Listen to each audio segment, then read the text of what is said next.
আসসালামু আলাইকুম। সবাইকে স্বাগত জানাচ্ছি আমি নাইম ফাথম মুবিন। শুরুতে সংবাদ শিরোনাম। বাংলাদেশের সর্বশেষ গুরুত্বপূর্ণ আপডেট সংবাদে আপনাকে স্বাগত। শুরুতেই সংবাদ শিরোনাম, পরে বিস্তারিত। প্রথমেই জানাবো, বিএনপির ছাত্রদলের 17 বছরের আন্দোলনের বহিঃপ্রকাশ ঘটেছে জুলাই গণ অভ্যুত্থানে, বললেন রুহুল কবির রিজভী। আওয়ামী দুঃশাসনের বিরুদ্ধে দীর্ঘ 17 বছর জাতীয়তাবাদী ছাত্রদলের ধারাবাহিক আন্দোলনে সর্বোচ্চ বহিঃপ্রকাশ ঘটেছে জুলাই আগস্টে গণ অভ্যুত্থানে বলে মন্তব্য করেছেন বিএনপির সিনিয়র যুগ্ম মহাসচিব ও প্রধানমন্ত্রীর রাজনৈতিক উপদেষ্টা অ্যাডভোকেট রুহুল কবির রিজভী। তিনি বলেন, জুলাইয়ের শহীদদের আত্মত্যাগ দেশের মানুষকে সবসময় অন্যায় এবং স্বৈরাচার ও ফ্যাসিবাদের বিরুদ্ধে লড়াইয়ের প্রেরণা যোগাবে। এবারে জানাবো, সীমান্তে বিজিবি জনতার অভূতপূর্ব প্রতিরোধ। মানচিত্রের কাঁটাতার যেখানে দুই দেশকে ভাগ করে দিয়েছে, ঠিক সেখানেই জন্ম নিয়েছে এক অঘোষিত একতরফা আগ্রাসন। সেখানে অত্যাধুনিক মারণাস্ত্র হাতে ভারতের সীমান্তিরক্ষী বাহিনী বিএসএফ, আর এই পারে কোনো সীমানা প্রাচীর কিংবা ভারী অস্ত্র ছাড়াই বাংলাদেশের সীমান্তবাসী। গত ১.৫ দশক ধরে দেশের সীমান্তগুলোতে বিএসএফের ধারাবাহিক মানবাধিকার লঙ্ঘন, রাতের আধারে জিরো পয়েন্টে পকেট গেড়ে অবৈধ অবকাঠামো নির্মাণ এবং জোরপূর্বক পুশিনের এক ভয়াবহ এবং ধারাবাহিক আগ্রাসন চলছে। তবে এই ভৌগোলিক অবকাঠামোগুলোতে চরম অবহেলার মাঝেই জন্ম নিয়েছে এক অভূতপূর্ব মনস্তান্ত্রিক এবং কৌশলগত প্রতিরোধের নতুন প্যাটার্ন।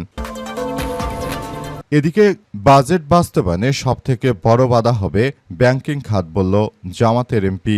নতুন অর্থবছরে 9,38,000 কোটি টাকার বাজেট পাশ হওয়ার পর একে অপরিকল্পিত ও অস্বচ্ছ, বাস্তবায়ন অযোগ্য বাজেট বলে মন্তব্য করেছে বিরোধী দলীয় সংসদ সদস্য জামাত নেতা নাজিবুর রহমান মোমেন। আজ জাতীয় সংসদে বাজেট পাশের পর প্রতিক্রিয়ায় তিনি আশঙ্কা প্রকাশ করেছেন যে প্রস্তাবিত এই বাজেট বাস্তবায়নের ক্ষেত্রে সবথেকে বড় অন্তরায় হয়ে দাঁড়াবে দেশের বর্তমান ভঙ্গুর ব্যাংকিং খাত।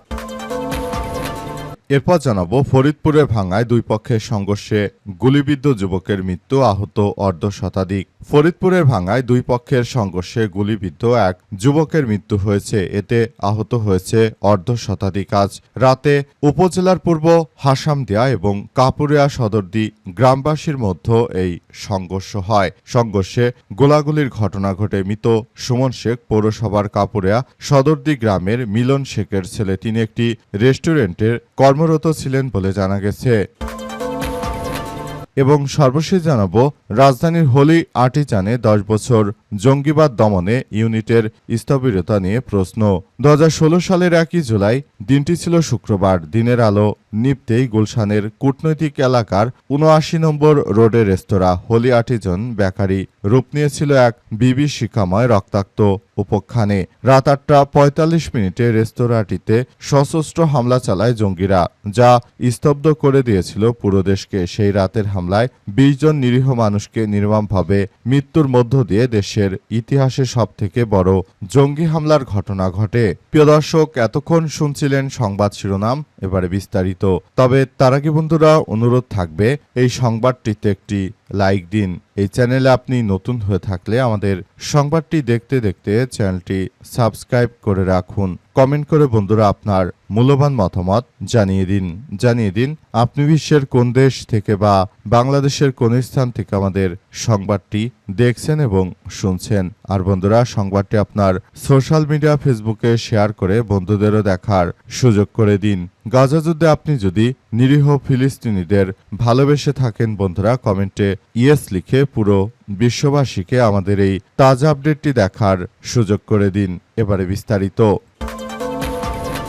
ফরিদপুরের ভাঙ্গায় দুই পক্ষের গুলিবর্ষে যুবকের মৃত্যু, আহত অর্ধশতাধিক। ফরিদপুরের ভাঙ্গায় দুই পক্ষের গোলাগুলিতে এক যুবকের মৃত্যু হয়েছে, এতে আহত হয়েছে অর্ধশতাধিক। আজ রাতের আধারে উপজেলার পূর্ব হাসামদিয়া এবং কাপুরিয়া সদরদি গ্রামবাসীর মধ্যে এই গোলাগুলির ঘটনা ঘটে। মৃত সুমন শেখ পৌরসভার কাপুরিয়া সদরদি গ্রামের মিলন শেখের ছেলে। তিনি একটি রেস্টুরেন্টে কর্মরত ছিলেন। পুলিশ ও স্থানীয় সূত্র থেকে জানা গেছে হয়েছে কয়েকদিন আগে কাপুরিয়া সদরদি গ্রামের কয়েকজন যুবকের সঙ্গে পূর্ব হাসামদিয়া গ্রামের কয়েকজন যুবকের দক্ষিণ পাড়ের বাস স্ট্যান্ড এলাকায় তুচ্ছ ঘটনাকে নিয়ে কথা কাটাকাটি হয়। এই ঘটনার জের ধরে পূর্ব হাসামদিয়া গ্রামের দুই যুবক মঙ্গলবার সন্ধ্যায় দক্ষিণ পাড়ের বাস স্ট্যান্ডে লাঞ্ছনার শিকার হন। খবর পেয়ে রাত 4টার দিকে পূর্ব হাসামদিয়া গ্রামের শতাধিক যুবক দক্ষিণ কাপুরিয়া সদরদি গ্রামের মারমুখী অবস্থায় ব্রিজের ঢালুতে অবস্থান করে। খবর পেয়ে ব্রিজের ঢালের আরেক প্রান্তে অবস্থান নেয় কাপুরিয়া সদরদি গ্রামের মারমুখী যুবকেরা। দুই পক্ষের মধ্যে কয়েক দফা ধাওয়া পাল্টাধার ঘটনায় এক পর্যায়ে কাপুরিয়া সদরদি গ্রামের যুবকদের লক্ষ্য করে গুলি করা হয়। এ সময় গুলিবিদ্ধ হয়ে সুমন শেখ সহ আরও 3 জন। এ ঘটনায় ভাঙা ফরিদপুর বরিশাল মহাসড়ক বন্ধ হয়ে যায়। দূরপাল্লার বাস সহ সব ধরনের যানবাহন চলাচলও বন্ধ হয়ে যায়। এরপর সেখানে অতিরিক্ত পুলিশ মোতায়েন করা হয়েছে। যে বা যারা অস্ত্র প্রদর্শন করেছে বা গুলি করেছে তাদের ছাড় দেওয়া হবে না। সীমান্তে বিজিবি জনতার অভূতপূর্ব প্রতিরোধ। মানচিত্রের কাঁটাতার যেখানে দুই দেশকে ভাগ করেছে ঠিক সেখানেই জন্ম নিয়েছে এক অঘোষিত একতরফা আগ্রাসন। ওপারে অত্যাধুনিক মরণাস্ত্র হাতে ভারতের সীমান্তিরক্ষী বাহিনী বিএসএফ আর এপারে কোনো সীমানা প্রাচীর কিংবা ভারী অস্ত্র ছাড়াই বাংলাদেশের সীমান্তবাসীরা।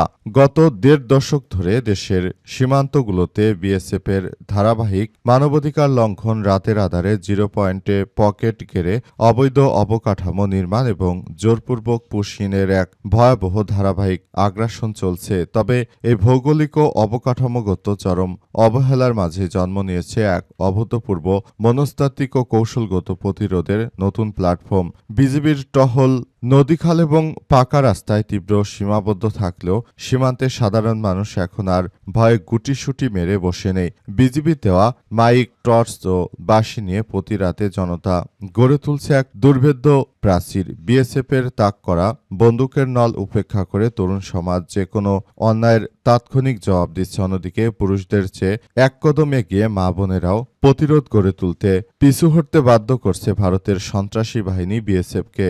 নিজের দেশ নিজেকেই রক্ষা করতে হবে, এই অমোঘ মন্ত্রে দীক্ষিত অকুতোভয় তরুণ ও নারী সমাজই এখন প্রমাণ করছে যে অতীতে রাষ্ট্রীয় অবহেলার মাঝে কেবল জনগণই সম্মিলিত শক্তি বাংলাদেশের সার্বভৌম রক্ষায় সবথেকে অপরিহার্য হাতিয়ার হিসেবে কাজ করছে। ছাত্রদলের 17 বছরের আন্দোলনের বহিঃপ্রকাশ ঘটেছে জুলাই গণ অভ্যুত্থানে, বললেন রুহুল কবির রিজভী। বিএনপির সিনিয়র যুগ্ম মহাসচিব অ্যাডভোকেট রুহুল কবির রিজভী বলেছেন, 17 বছর ধরে যে আন্দোলন সংগ্রাম পরিচালিত করেছে বিএনপির ছাত্রদল, সেই আন্দোলনের বহিঃপ্রকাশ ঘটেছে 24-এর গণ অভ্যুত্থানে। ছাত্রদলের যে দীর্ঘ 17 বছর ধরে একটানা আন্দোলন সংগ্রাম, সেই আন্দোলনের ফল পেতে শুরু করেছে পুরো বাংলাদেশ।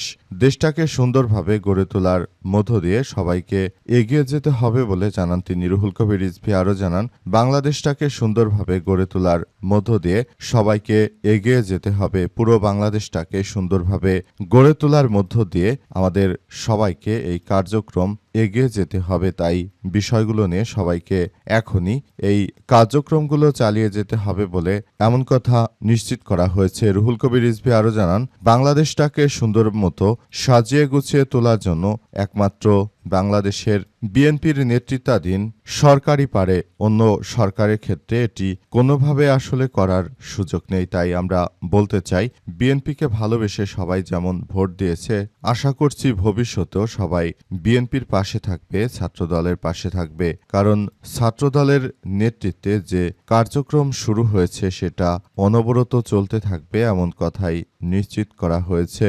এই ঘটনার মধ্য দিয়ে বাংলাদেশটাকে এগিয়ে নিতে হবে বলে জানান অ্যাডভোকেট রুহুল কবির রিজভী। বাজেট বাস্তবায়নে সবথেকে বড় বাধা হলো ব্যাংকিং খাত, বললেন জামাতের এমপি। নতুন অর্থবছরে 9,38,000 কোটি টাকার বাজেট পাশ হওয়ার পর একে অপরিকল্পিত, অস্বচ্ছ এবং অবাস্তবায়নযোগ্য বলে মন্তব্য করেছেন বিরোধী দলীয় সংসদ সদস্য জামাত নেতা নাজিবুর রহমান মোমেন। আজ জাতীয় সংসদে বাজেট পাশের পর প্রতিক্রিয়ায় তিনি আশঙ্কা প্রকাশ করেন যে প্রস্তাবিত এই বাজেট বাস্তবায়নের ক্ষেত্রে সবচেয়ে বড় অন্তরায় হয়ে দাঁড়াবে দেশের বর্তমান ভঙ্গুর ব্যাংকিং খাত। নাজিবুর রহমান বলেছেন, সংসদ অধিবেশন পরিবেশনে জনগণের স্বার্থে তিনি সবসময় গঠনমূলক ভূমিকা পালন করছেন এবং গণবিরোধী বিভিন্ন প্রস্তাবের সমালোচনা করছেন। সরকারের কাছে কালো টাকা সাদা করার সুযোগ বাতিলের মতো কিছু গুরুত্বপূর্ণ দাবিও উত্থাপন করেছেন। জামাতের এই নেতা জানান যে পুলিশ বাহিনীকে অতিরিক্ত ক্ষমতা প্রদান এবং সিআরপিসি ২৫৩ ধারার প্রয়োগ নিয়ে উদ্বেগ প্রকাশ করেন, যা স্বরাষ্ট্রমন্ত্রী বিবেচনা করার আশ্বাস দিয়েছেন। তিনি আরও বলেন, জুলাই সনদ বাস্তবায়ন সহ যে ধরনের কার্যক্রমগুলো বিএনপির করার কথা ছিল সেগুলো তারা যদি না করে ভবিষ্যতে তাহলে বিএনপির এর জন্য নানাবিধ বিপর্যয় পরিস্থিতি আসবে। সুতরাং বিএনপিকে এখনই জনগণের রায়গুলোকে বাস্তবায়ন করার প্রতি উদাত্ত আহ্বান জানিয়েছেন বাংলাদেশ জামাত ইসলামের এই নেতা। তিনি আরও বলেন, বাংলাদেশ জামাত ইসলাম সব সময় মানুষের কল্যাণে কার্যক্রম চালায়, এটা ছাড়া কখনোই বাংলাদেশ এগোতে পারবে না বলে উল্লেখ করা হয়েছে।